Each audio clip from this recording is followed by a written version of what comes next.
welcome to the Tom Sawyer Show on the Warrior Sports Network. I'm Grant Wall, joined as always by Winona State head coach Tom Sawyer. And Coach, we'll start with this question.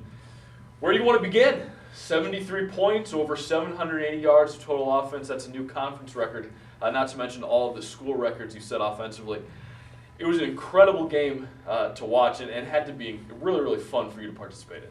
Well, the numbers are staggering, and the best one is that we got a W that week. I mean, there's no question we're now at an 8-win season.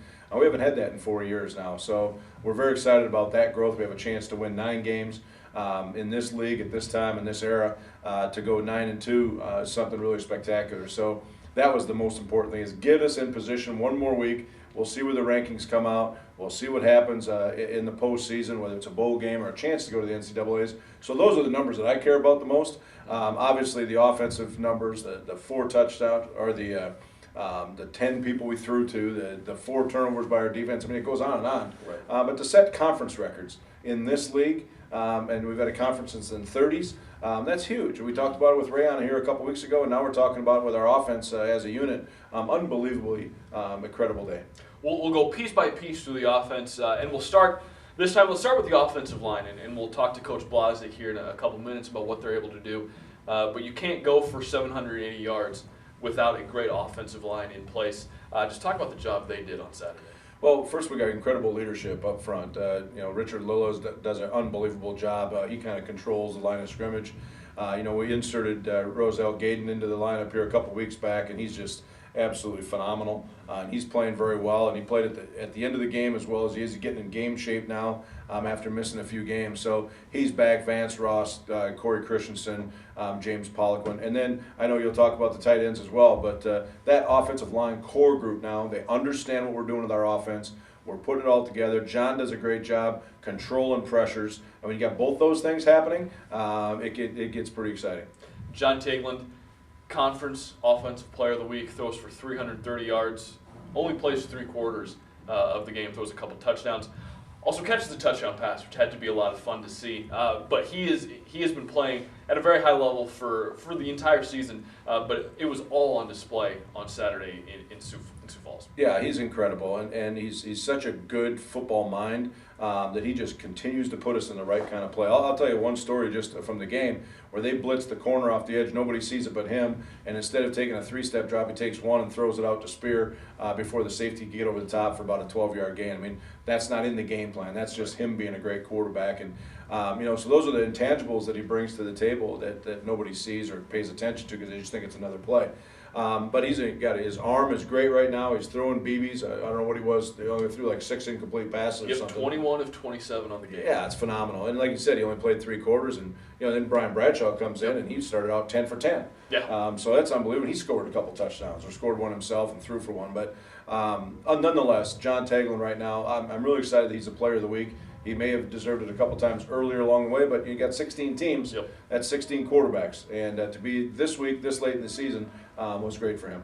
You mentioned Brian Bradshaw, and he's seen his playing time increase over the last couple games. But he came in, played the fourth quarter, led the team on a couple of scoring drives, threw the ball incredibly well, and also used his legs. He's just another weapon at your disposal right now. Well, like you've heard me talk about before, is he adds another dimension because he's a very good athlete, and I always say, why have a great athlete standing next to me on the sideline the whole game? So when we decided to put him in the game here a couple weeks ago, I really think it was a boost for our offense. It was a boost for John, and it was also a boost for Brian. And now we're seeing how that works together. I was always hoping it would be able to be this way, and it is. And so now, going down the stretch, if something happens, he's got time in, but also they got to prepare differently against the Warriors now instead of just worrying about what Tegland's going to do. Catching the football, Tyler Spear has been a great player for all 4 of his years here, but he's taking his game to another level these last few weeks. 8 catches, over 130 yards, a touchdown on Saturday.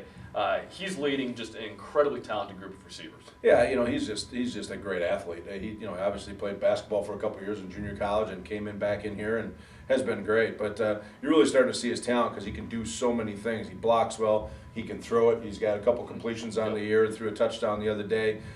He caught a ball one-handed the other day that was unbelievable. Just caught it and kept running it in the same hand. You only see a few guys in the NFL do that kind of stuff. So he's been awesome.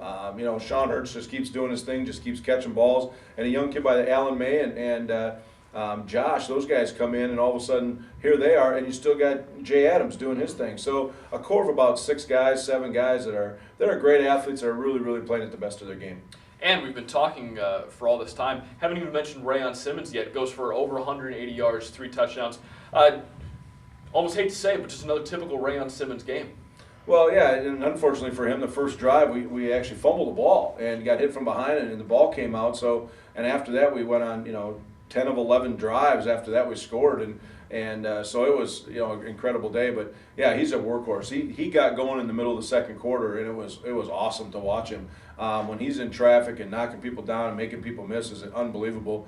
And that's just Ray doing his thing. And we still had other kids get an opportunity to kind of keep his carries down a little bit late in the year here, but he's phenomenal. And now you know why he's the best we've ever had. Right. Defensive side of the ball, forced 4 turnovers, a couple interceptions, a couple fumble recoveries. But that, again, is a unit that's playing at a great level right now. Well, I think there's a reason for those turnovers. And the reason for it is because we're putting pressure on the quarterbacks. And we're getting there from the corner, we're getting there from the linebacker position, we're getting there from the safety, we're getting there from the D-line. So Josh Hansen was uncomfortable the entire day. One of the best quarterbacks in the league, highest powered offense in the league going into the day, and we totally shut him down. But he was not himself because we made him nervous. We buzzed the tower a bunch, we put some hits on him, and all of a sudden he just wasn't himself anymore. He threw a ball up that Ryan Williams intercepted that I've never seen him do that in the 4 years he's been starting. So obviously we got to him, shook him up a little bit, but I wouldn't want to be a quarterback playing against our defense right now. We know what the final score was, 73-35, but there was a point in the third quarter where Augustana was kind of making a run. They got to within 10 points, but then your offense reeled off 4 consecutive touchdowns on 4 consecutive drives. The defense forced 3 turnovers in that same time span. Just how nice was it to see your kids respond to Augustana's little mini run by really taking the game over and shutting things down? Well, I think we're maturing, and over in Upper Iowa a bunch of weeks back, we didn't handle it very well. We kind of panicked a little bit, and they made a comeback and went ahead of us, and then we found a way to win at the end. This was different. Our kids never believed. We came out kind of slow in the second half, and they jumped on us. They scored like in 3 plays, and all of a sudden they're in the end zone, and we're going, oh boy, here they are. We got a ball game, and kids kind of snapped out of it right away. We changed our tempo, got things going, and but there was never a doubt on our sideline that we were going to get after them the rest of the game. One more regular season game left. Concordia-St. Paul coming into town on Saturday. Another team, good offense. What do you have to do to get that win in the last game of the year? Well, I think 2 things are really big. I mean, we had a bunch of penalties in that last game over at Augustana. We have got to go penalty-free. This is a team who leads one of the leaders in the league in penalties, so we don't want to get into that kind of a match with them. We just got to play solid football, take care of the ball, and really be consistent in what we're trying to do. They're a very high-pressure team defensively, and they can score some points offensively too. So, excuse me, we just got to play a clean game, play fast and physical, and good things will happen. Absolutely. Well, it's going to be a fun one to end the year on Saturday. And when we come back, we're going to take a look back at the big win at Augustana. All of the highlights right after this. Financial startophobia. Fear of financial endeavors causing putting off till the day after tomorrow that which should have been done the day before yesterday. If you have financial startophobia, I would recommend Merchants Bank. I had a little touch of financial startophobia, had a good recommendation, I went to the bank and had a great experience. Merchants Bank has personal service. I'm not afraid of anything. They've been around for over 130 years. You know who you're dealing with. Merchants Bank, the bank that service built. And welcome back to the Tom Sawyer Show. 73 points means there's a lot of highlights, so let's get right to them. We're going to start with Rayon Simmons. Yeah, it started the first play of the game. I mean, he was off and running, and you saw the little crease that they created up front, and he was off and running. We'll see this a lot, but John Taglin going down the field. Yeah, this first pass here to Alan May down the side, or right in, down the pipe, we call it, against that 3-deep defense. Rayon Simmons, a great second effort to get in the end zone. Well, you see the blocking and then the effort. He dives in and puts the ball in the end zone, and it's a little dangerous, but he was focused and revved up when we got in the end zone. All of the highlights, or all the talk is offense. Defense played well. Chris Norgard here. Well, Chris makes great plays on the football. I thought he was going to catch that one, and you see Pat Lazzara right there with him, but he's been phenomenal now that he's healthy again. John Taglin finding one of those tight ends we talk about, Jim Montgomery. Yeah, Jimmy did a nice job sitting down in that window, and he's been great the last couple of weeks. And we've got three tight end touchdowns. A blocked field goal attempt there helps the Warrior cause. And now going deep, this is a touchdown to Tyler Spear. Again, this is just an adjusted route. Tyler then runs out of the tackle and he's gone. And going back one play, that's Toby Frisbee was unbelievable on that play. Absolutely. Jim Montgomery again, the tight end. Same play we saw before, the diagonal routes that we have in our package that Cam dialed up and got us a big first down. And now another one to Jim Montgomery, wide open across the middle. Yeah, I don't understand what their coverage was trying to do. They were trying to play him with a tight end, just didn't work out. Look at the blocking here in front of Rayon. He's got a lot of room to run on this one, and we'll see him again with the football right here. Yeah, big block by Ish there, made a kid miss. I thought this was his best run. He was just unbelievable on the day, but for a 14-yard gain. Dialing up some trickeration here, Coach. Yeah, we tossed it to Rayon. He tossed it back to Tyler, and then Tyler flips it over to John, who is now running for his life. Yes. And he got in, and we put that in for Bradshaw, but John caught it during the week, so we gave it to him. Here's Rayon Simmons again, ran the ball well all day. Yeah, I mean, you just see how explosive he is, and nobody touched him for 12 yards. Kind of fun to watch him. Brian Bradshaw now under center. See him getting the act. Yeah, he's such a great athlete. You see him running away from pressure, a little touch pass over the top there, out of bounds. He throws the ball hard. He can throw a little touch on it, and that's what these quarterbacks are doing. Rayon Simmons can come out of the backfield as well and catch passes. Yeah, screen plays were a big part of our defense, against their defense, and did a nice job. I'm not sure why he ran out of bounds. I think he was just thirsty or something. But, yeah, big play for us. Got the ball moving, and probably see it again here from this angle. If he gets it going right here with a touchdown run. Oh, yeah, up the middle, and you can see the cut that he made. Sean Hurts blocking over on the side for him and then finding the way to get all the way into the end zone. You talked about pressure on the opposing quarterback. Here's Lewis Johnson. Yeah, Lou did a nice job. I mean, he comes all the way from the backside, all the way around, and dives on the kid. And that was a fourth down play at the end of the game, or close to the end of the ball game. Another screen pass here to Rayon. Yeah, Ray, again, people out front, got two people on the ground, and here he should have went to the corner. He just scored, but got himself tackled. I think he was just looking for somebody to run into. He likes the contact. One of those freshmen, Josh Mike, is here on this catch. Well, this is something that we were talking about all week, that he adjusted on his own. The route was called, but he had to take one step. The pressure was up the middle, throw the ball and take the hit. And here Rayon Simmons scoring again. Again, Ish out in front. Rayon bounced it to the outside for an easy touchdown off the right side. Ray, breaking tackles so good after first contact. Well, that's his MO. I mean, the longer the game goes, the more carries he gets, the better he gets. I mean, there's a lot of pressure. We fake the pass. That guy hit him dead to rights for a 2-yard loss, ran through him, and ends up with a first down and a 12-yard gain. Brian Bradshaw, the added dimension here with this run. Yeah, it's another piece. That's the part you talk about often. He adds another dimension to the game and finding his way down the field, again, moving the sticks into the red zone. Not too bad throwing the ball either. This is Alex Jensen, again, another big tight end. They got in the end zone. He had 2 last week and 1 this week, and Brian does a great job finding that second-level player. Where defense coming up big here, forcing a fumble. Yeah, that's Ian Murray and Sean, Ryan Gertz on that tackle. Those guys smoked him in the middle, and the ball came out in our favor. Brian Bradshaw, again, Josh Mikas. This kid is phenomenal. You'll see him on the deep post here, and Brian put it right on top of his hands. That was a beautiful-looking play. And you don't get much more open than this. Here's an interception, Ryan Williams. Well, like I said, it's you overthrew the guy by about 10 yards. I think that's just the heat that we put on Josh Hansen all day. And here's Ryan Williams. See the kind of athlete he is. We thought he was going to score on that, but ran away from all his blockers. Rayon Simmons again here, getting to the outside. Again, nice block on the edge. Then he just makes a couple people miss at the end. And down the sideline he goes with great blocking down there by the receivers. Brian Bradshaw, a designed run, keeping the football. Yeah, and again, this is Anthony Resnick out in front of him, a running back that did a nice job blocking for him to spree him for that touchdown. Well, that was fun, Coach. Nice to see all those highlights on both sides of the football. When we come back, Patrick Lazzara will join me to talk a little bit about the Warrior defense.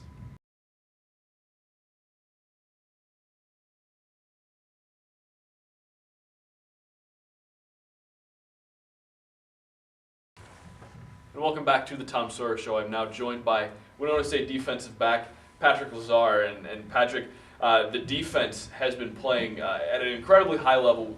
The offense gets so many of the headlines because of the numbers that they're putting up. But your defensive unit has been playing extremely well these past all season, but especially these past few weeks. What have you guys been able to do that has really shut these opponents down?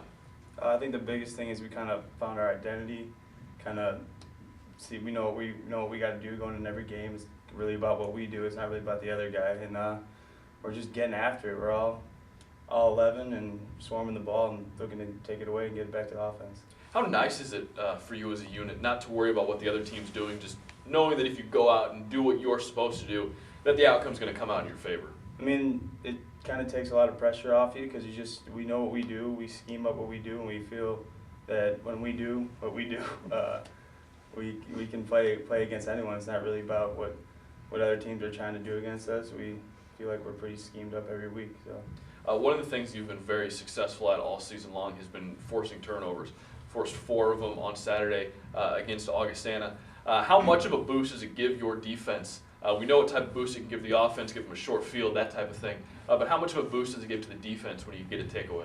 I mean, that's something that we pride ourselves on. I mean, all week, you could ask our scout team guys, we're ripping at the ball, and then, I mean, it's something, if you don't practice it, it doesn't happen. So we practice it, and we kind of embrace it, and we're always going into the game looking for 3 turnovers or more, and that's what we kind of hold ourselves to that standard. We want the ball. What's it like playing alongside Ryan Williams, a guy who's known for being able to make the hard hit, and you're out there right next to him? What's it like kind of being in tandem out there on the field? I think it's a presence. I like to be. I mean, I see I'm a physical guy too, so I like to be considered like right there with him. So I like it. It's a physical presence back there. I mean, I'd like to think that wide receivers crossing the middle are seeing 24 and 31, looking to blow it up. So you're a guy who can drop into coverage, who can rush, get in the backfield. What do you feel your strength is as a defensive player? I think I bring a physical presence to the game, and I think just trying to be physical and showing up the ball, pissed off with a purpose. That's the big thing. Just go out and make plays every time. Yeah. We've talked so much about the offense and what they're capable of doing. They're leading the conference in total offense. How nice is it for you as a defense knowing that the offense that's on the other side is going to be able to put up some points? Does that give you a little bit of peace of mind? You can just go out there and let loose and play? Yeah, I mean, it takes a lot of pressure off, but I mean, we still got to do our job. We're still trying to pitch shutouts, so we don't want to rely on them too much. But when you got an offense that puts up 73 points, you kind of it's nice. So I mean, shout out to those guys over there. We got 11 guys over there that are just can make plays and make plays fast, and it's awesome. We got a lot of good things going. One game left in the regular season, Concordia-St. Paul, another team with a good offense. They like to throw the ball around a little bit. What do you have to do to shut them down? I mean, kind of do what we've been doing all year. I mean, I feel like every week we're talking about a quarterback that can throw the ball around a little bit. So kind of get after them, and we've been getting after quarterbacks. Kind of something that we're hanging our hat on. So make him uncomfortable, and when he's uncomfortable, he'll give us the ball. Excellent. Well, thanks very much for joining us. We'll see you out there on Saturday, and we'll be right back after this. Financial startophobia. Fear of financial endeavors causing putting off till the day after tomorrow that which should have been done the day before yesterday. If you have financial startophobia, I would recommend Merchants Bank. I had a little touch of financial startophobia, had a good recommendation, I went to the bank and had a great experience. Merchants Bank has personal service. I'm not afraid of anything. They've been around for over 130 years. You know who you're dealing with. Merchants Bank, the bank that service built. Welcome back to the Tom Sawyer Show here on the Warrior Sports Network. I'm joined by co-offensive coordinator A.J. Blazek. And Coach Blazek, let's go back to Saturday for a little while. Put 73 points on the board against Augustana, a new, not only school record, but a new conference record in total yardage. It just seemed like everything that the offense tried to do on Saturday was working. You know, granted, it was one of those days where our guys were locked in. I mean, we had our best week of practice last week. Different adjustments, different things that Augie was doing. As soon as it happened, John, he was getting the checks to the line and the wideouts. We went back and watched film. There's a lot of things we could fix and little things technique-wise, but you're right. It was one of those days where things were clicking, and we were, Coach Cam was knocking things out pretty quick, and one play to the next, and they couldn't get a beat on what we were doing because we were mixing it up pretty good, and it was a fun day for us. We'll start with John. 330 yards, only played 3 quarters, but he was phenomenal, not only throwing the ball, but catching the ball as well. Yeah, everybody watching loved that play. He got to catch a touchdown, and You see the yards statistically was big, but the biggest thing, at least in my 4 years here, maybe that I've seen in a long time out of a quarterback was just some of the decisions he made. Maybe a 10-yard slant that Mike has caught with double A gap pressure, it's a 10-yard pass. But for what it does for our offense to keep the chains moving, him seeing stuff defensively, I mean, he was in the zone, and those are the things that are probably more impressive to me than it was just the yards or the catch. But it was a fun day for him. You work most closely with the offensive line, and obviously to put up that many yards and that many points, the offensive line has to be playing at an incredibly high level. What did you see out of them and what they were able to do on Saturday? Like I said, they had a good week of practice. They knew some of the stuff Augie was going to throw at us, and so they went out and executed. And that's one thing Coach has been harping on for a couple weeks is we'll play 2 quarters or 3 quarters, but it was probably the first game they played for 4 quarters, executed top to bottom, and as the O-line coach, everybody knows that part, but our tight ends get left out sometimes, and you've seen them a lot the last 2 weeks. They're blocking all season. They're starting to pay off in the play-action game. I think we've had 3 tight end touchdowns in the last 2 weeks, so it's fun to watch Jimmy and Jensen get after it too. Talk about them for a minute. Jim Montgomery and Alex Jensen, each of them caught a touchdown pass. 6 different Warriors caught a touchdown pass on Saturday, but those 2 guys are coming in and playing really well, catching the ball, and then also helping with the run game blocking-wise. They are. Jimmy's a guy that's been in he's a product of the system. He's been in it for 4 years now. Probably knows as much about our offense, including our O-line blocking, our pass game. I mean, he's essentially maybe our second quarterback out there as far as the most knowledge on the field. But Jensen is our guy that, we brought him in, and he's been known as our mauler in the run game. And both of those guys really balance each other well. They rotate on their own. When we need breathers, we kind of have a plan going into the game, but they really complement each other well. They're a little different tempos. So that makes it, I think it helps each other out, helps them get through games. It's helped them last all season. Once we lost Melch, our 3-man rotation, those 2 have picked it up and done a nice job. The passing yards is kind of what grabs the headlines after Saturday's game. But Rayon Simmons had another fantastic game rushing for 180-plus yards, 3 touchdowns. You work with those offensive line guys so closely, and we've talked all year about the pride that they take in what Rayon's able to do. Right. What was their attitude after the game? Not only with all the passing yards that you were able to accumulate, but making those holes for Rayon as well. Just speaking as an O-lineman from experience, the biggest thing, you don't get to score touchdowns, you don't get to throw them, you don't get to catch them, but you go to work every snap. And whether it's rushing yards and touchdowns, whether it's the least amount of sacks given up, or those are some of the stats that an O-line looks at. But as a staff, as our team, as an offense this past weekend, we didn't know till after the game that there was that many yards. Because we think we had 26 explosive plays, which is runs over 12 and passes over 16. So in 26 plays, we over 350 yards of offense. And so it happened quick. You didn't notice it as much. But for the linemen, it's fun. Anytime we're scoring, they're having fun. Probably one of the more impressive things on the day was the one mishap we had with the interception down in the red zone. You have Rayon, you have Lilla, our 2 preseason All-Americans. They're 85 yards downfield, saving a free touchdown. And, Ish was down there. Our whole team was hustling down there. But it was fun just to see they were playing football. And that's kind of the fun way to do it. One more game left in the regular season. Concordia-St. Paul comes to town next Saturday. What do you have to do to keep the offensive roll going? Biggest thing is continue to do what we do. We're going to be an inside-outside zone team that we're going to run some gap scheme, and it's the same stuff we've said all year. A play action and try and really stretch the field vertically to keep the defense on balance. We can't hunker down and do one thing all day. And I think that's one thing that coaches really challenge us with, and this year's been fun for us offensively. Front side, back side, over the top, underneath, sideline to sideline, and when we're playing our best football, that we got a pretty good mix going. Well, it'll be fun, a great way to wrap up the season on Saturday when the Golden Bears come to town. That's a 1 o'clock kickoff here at Verizon Wireless Stadium in Winona. We will hope to see all of you there for that home closing game of the year. Thanks very much for watching. This has been the Tom Sawyer Show on the Warrior Sports Network.